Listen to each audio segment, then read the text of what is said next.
Salut, c'est Yann, j'espère que tu vas bien. Alors aujourd'hui, je voudrais te donner 7 stratégies phares pour prospecter des clients. Mais juste avant, si tu es coach, consultant, formateur, freelance, bref, à partir du moment où tu vends tes services à des entreprises de manière générale, j'ai quelque chose qui va t'intéresser en description. Tu as un lien et en cliquant dessus, tu vas pouvoir t'inscrire à ma formation gratuite continue. Tu peux aussi cliquer sur le i sur YouTube pour t'inscrire.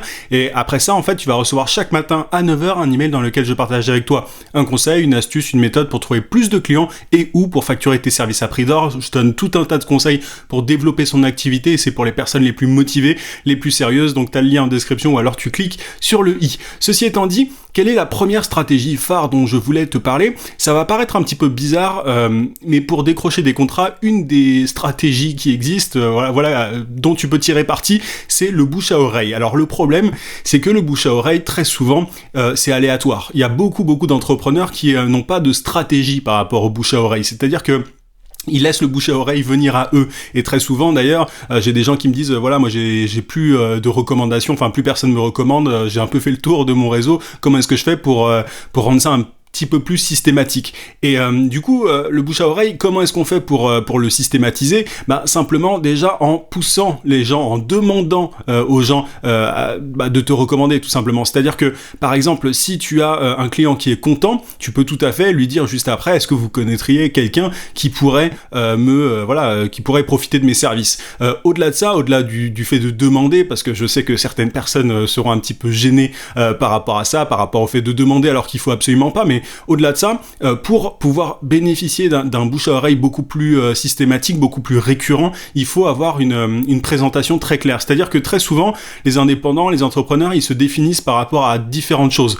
Par exemple, une agence digitale, elle va dire, voilà, nous on fait des sites web, de la gestion de réseaux sociaux, je sais pas, on fait des logos, etc. Et du coup, quand le dirigeant d'une agence de ce genre-là va parler autour de lui à des personnes, ces personnes-là vont pas forcément comprendre directement quand elles ne sont pas, dans le milieu en question, elles vont pas comprendre directement ce que l'agence fait. Elle fait un peu tout et donc un peu rien. Donc, elles vont beaucoup moins avoir tendance à recommander, à parler en fait de l'agence en question dans leur entourage. Alors que si tu as une présentation très claire, très courte, que tu es capable de te présenter en une phrase, tu augmentes drastiquement tes chances de profiter, de bénéficier de bouche à oreille. Donc voilà 2 petits conseils que je voulais te donner par rapport à ça. Et une présentation très courte, sois capable de dire qui tu es et quel est le bénéfice principal que tu permets d'obtenir. Et au-delà de ça, demande un petit peu, tu vois, des recommandations à des gens, à des clients qui sont contents.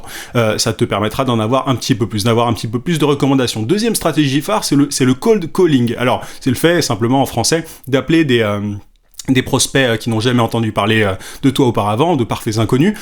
Très souvent, on me dit aussi, le cold calling, ça marche pas. Alors, ça dépend des secteurs. Moi, je suis pas un grand fan du cold calling, mais c'est-à-dire que dans certains secteurs, un petit peu plus traditionnels, on va dire, le cold calling peut être intéressant. Si tu vises des médecins pour leur vendre du matériel médical, des généralistes, t'as beaucoup plus intérêt, en général, à les appeler. Maintenant, ce que beaucoup d'entrepreneurs font, c'est qu'ils vont appeler pour directement vendre leurs services. Si tu veux pouvoir décrocher des contrats grâce au cold calling, il faut procéder en 2 temps. Il faut avoir un système en 2 temps, c'est-à-dire que le premier appel doit être là déjà pour un premier point de contact, pour établir le contact et convenir d'un deuxième rendez-vous où là tu vas pouvoir vendre tes services ou tes produits ou peu importe. Mais du coup, il faut pas chercher à vendre directement. La personne, elle a jamais entendu parler de toi auparavant et c'est pas quitter, elle va pas acheter ce que tu as à vendre tout de suite. Donc essaye d'abord de créer un premier lien durant un appel. Alors c'est tout un sujet, je peux pas rentrer en détail dans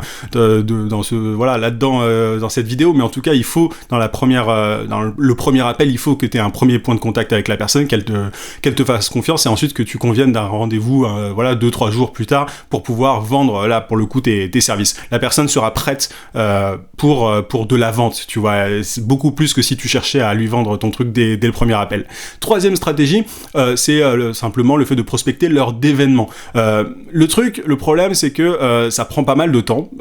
Donc il faut, si tu fais ça, si tu veux miser sur les événements, alors au moment où je te parle pendant le confinement, clairement, c'est pas possible, ça c'est clair, mais en tout cas, en temps normal, on va dire, si tu veux prospecter lors d'événements, il faut que l'investissement en vale la peine. C'est-à-dire que tu peux pas aller prospecter à des événements si tu gagnes seulement quelques centaines d'euros par client. Je veux dire, c'est beaucoup trop de temps investi pour pas grand-chose de gagner. Donc Il faut que tu ailles à des événements quand tu vends des services, des prestations qui te rapportent au moins plusieurs milliers d'euros. Là, ça peut être pertinent. Et attention à une chose, il y a beaucoup d'entrepreneurs qui font une grosse erreur lors d'événements. Moi, je l'ai vu pendant des événements dans le digital notamment. Les gens, ils donnent leur carte de visite comme ça à gogo et du coup, à la fin, t'as 40 cartes de visite et forcément, t'appelles personne. Il faut créer aussi, là aussi, comme pour l'appel, un véritable lien avec la personne avant de directement balancer sa carte de visite, enfin sa business card. Ça sert absolument à rien. Voilà, essaye de rester dans la tête de rester dans la tête de ton prospect, simplement de faire en sorte qu'il se rappelle de toi et pas d'être une énième carte de visite. Quatrième stratégie phare, le fait de rejoindre des cercles de niche. Par exemple, tu vois, les groupes Facebook ou les groupes LinkedIn. Les groupes LinkedIn, ça marche pas super bien encore, ça viendra sans doute plus tard, mais par exemple, il y a plein de groupes sur Facebook dans lesquels il y a ta cible potentielle. C'est-à-dire que, par exemple, si tu vends je sais pas, des prestations en publicité Facebook à des e-commerce, il y a plein de groupes Facebook liés à l'e-commerce, qui regroupent des e-commerçants. Donc si tu apportes de la valeur, si tu donnes des conseils gratuitement, que tu donnes des conseils de manière générale, tu vois, tu vas pouvoir éventuellement capter l'attention de certaines personnes et pouvoir les convertir derrière. Alors attention à bien, tu vois, à contacter normalement ça doit être les gens qui te contactent. Tu fais une publication sur un groupe Facebook de niche, tu apportes un maximum de conseils et ce sont les membres eux-mêmes qui doivent te contacter. Va pas spammer les gens, tu vois, dans les groupes, parce que tu risques de te faire bannir déjà si t'as pas le droit, parce qu'il y a plein de groupes. Dans mon groupe, c'est pas possible, par exemple, de le faire. Mais du coup, laisse les gens venir à toi. Donne tellement de valeur, donne tellement de conseils utiles, pratiques, que les gens meurent d'envie de profiter de tes services derrière. C'est totalement faisable. C'est beaucoup plus quelque chose de récurrent aux États-Unis notamment, mais en France, en général, les gens ils spamment. Alors il y a aux États-Unis aussi, mais je veux dire, on a beaucoup moins cette logique d'étouffer par de la valeur. C'est une expression que j'emprunte à Gary Vaynerchuk, qui est un entrepreneur américain que tu connais peut-être, mais c'est un peu l'idée, tu vois, c'est de donner tellement de valeur que les personnes en face se sentent presque obligées finalement de te rendre l'appareil, de te payer, quoi. Ça arrive énormément de fois, et c'est un peu la logique de toute stratégie de contenu d'ailleurs, que ça soit dans un groupe spécifique ou pas. Mais voilà, t'as d'autres cercles physiques aussi en dehors d'internet, t'as plein de groupes, notamment sur Meetup. Tu connais peut-être le site meetup.com, je crois que c'est .com. T'as plein de gens qui se regroupent selon des intérêts particuliers, et dedans tu peux éventuellement avoir des gens qui peuvent bénéficier de tes services. Je sais pas si t'es par exemple développeur dans tout ce qui est crypto-monnaie, moi j'y connais rien, mais je sais pas si ça existe d'ailleurs, je crois que si, mais t'as des cercles de crypto-enthousiastes sur Meetup, et tu peux totalement y aller, et t'auras peut-être dedans des prospects, des clients potentiels, des gens qui voudront profiter de tes services. Donc n'hésite pas à faire un tour là-bas quand le confinement sera terminé, bien entendu. Cinquième stratégie phare, la prospection par email. Alors ça, moi déjà je suis beaucoup plus fan, entre guillemets. La prospection par email avec LinkedIn, je vais y revenir à LinkedIn, mais c'est forcément quelque chose qui est très efficace si tu le fais bien. Très souvent, que font les entrepreneurs? Ils envoient un email avec plein de liens en disant coucou, vous voulez acheter mes services? Moi je reçois constamment des emails comme ça de personnes que je connais absolument pas, qui veulent me vendre leurs trucs. Pareil que pour le cold calling, l'idée c'est de procéder en deux temps. Déjà un premier email où tu poses une question, où tu essayes de susciter un intérêt, tu vois, t'essayes de créer de générer un engagement de la part de la personne en face. Il faut qu'elle te réponde, ou qu'elle te montre un petit peu un intérêt, peu importe la manière, et ensuite, dans un deuxième email, là, tu peux proposer un appel, aller plus loin, etc. Mais ne cherche pas à vendre tes services immédiatement par email, ni par téléphone, ça ne marche pas. Mais l'emailing, ça marche dans plein de secteurs aussi. Il y a plein de gens qui me disent, ouais, l'email, ça marche pas. Très souvent, c'est une question d'approche, et parfois aussi une question de service ou de produit, mais ça marche, si tu t'y prends bien. Sixième façon de faire, alors là, ça va paraître un peu rigolo pour certains, mais le courrier, tu vois, l'envoi de courrier ou de colis. J'avais vu une vidéo sur les approches originales d'ailleurs, que tu peux utiliser pour approcher des clients potentiels en envoyant des cadeaux.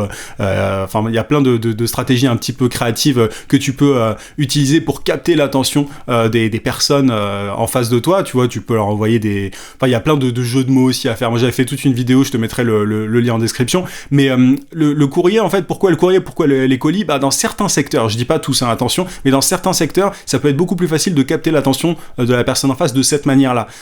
Après, attention, tu vois, moi, il y a plein d'agences immobilières pas très loin de chez moi, et j'ai ma boîte aux lettres qui est bourrée de courriers par rapport à des agences immobilières qui font leurs promos. Voilà, là, ça sert à rien dans ce secteur-là. Je sais pas comment ils s'en sortent, mais c'est pas terrible de faire du courrier. Par contre, si t'es dans une ville un peu moins grande que Paris, ou enfin voilà, voilà, si t'es dans un village ou peu importe, si t'es dans une petite ville, tu as peut-être beaucoup plus intérêt à approcher les commerces locaux, etc., les gens du coin via voilà, un simple courrier, un simple colis pour capter leur attention.